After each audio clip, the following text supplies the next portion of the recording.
was 21 years old, and I was attending the School of Healthcare Sciences in Wichita, Texas. And Cindy and I were seeing each other, and I would fly from Wichita Falls, Texas, to Oklahoma City, and see her when I was over the weekends when I was not in class. And this was a small plane, 18-seater, a propeller plane, and I didn't hesitate. I would fly on it back and forth from Texas to Oklahoma City. One time, we were flying to Oklahoma. I think I was going back to Wichita Falls, and we hit a storm.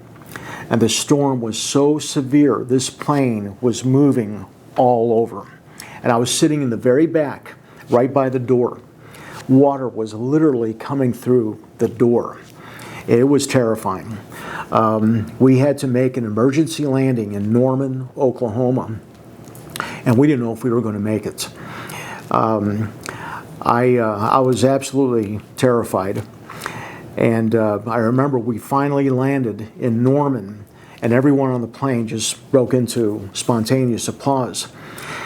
Ever since then, I've hated flying, yet I've done it. I've done it many, many times. In fact, I've probably flown more than many people. I go to Europe quite frequently, or would go to Europe frequently. I love to go to Spain. My best friends are in Spain. And so, of course, I have no choice but to fly. But the way it's affected my Jiu Jitsu, my teaching profession, is that so often I've been invited to places to teach, but I just hate to fly. And there's been times when, well, one time, a few years ago, I actually was scheduled to fly. Cindy and I were going to fly to Miami. And I told her, I'm sorry, I can't do it. Last minute, I was already checked in, gone through security, and I just couldn't do it. And just for me, getting on a plane, when I step into the plane, it's like I get this cold sweat and these feelings of just sheer terror. And a lot of it is from that experience.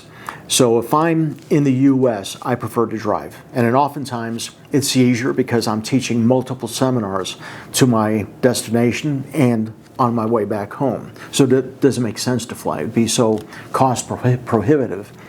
But unfortunately, when I go to Spain, I have no choice because I teach in Spain. My best friends are there. And we've been to other parts of Europe, and I love Europe. But that really had a profound effect on me.